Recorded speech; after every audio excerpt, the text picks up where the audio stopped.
中国用了30多年，将曾经的反华组织运作成了中国最大的贸易伙伴。东盟全称东南亚国家联盟，是美国于上世纪扶持的反华组织。而如今，美国再想介入东盟，以此搞乱中国周边局势，美国只会得到一句：东盟的事务不需要其他国家的插手。从反华桥头堡到贸易伙伴，中国是如何纵横捭阖，将反华组织变成盟友的？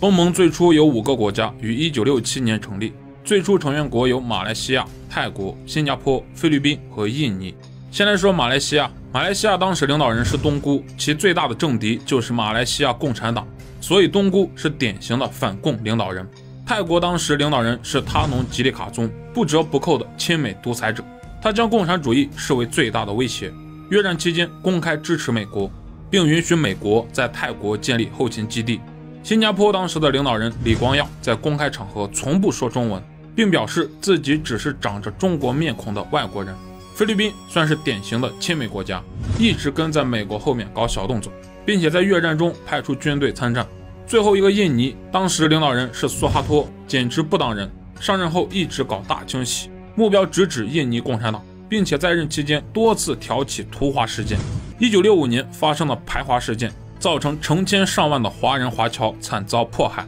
苏哈多政府在1967年还同中国断绝了外交关系。介绍完东盟初创5国，我们放大视角，上世纪60、70年代，中国北边是苏修帝国，西边是蠢蠢欲动的阿三，东边是韩国、日本，领土内还有一个走丢的台湾，南边则是5个反华国家组成的东盟，局势十分险恶。那时的中国迫切的需要外交破圈，否则就将被彻底毒死。而此时几千年的智慧沉淀就显现出来了。东盟不同于欧盟，欧盟是奔着欧洲一体化去的，而东盟只是东南亚小国们搞的一个化食堂。这就代表东盟之间并非铁板一块，相比较其他单一国家，东盟的特性很大程度增加了合纵连横的操作性。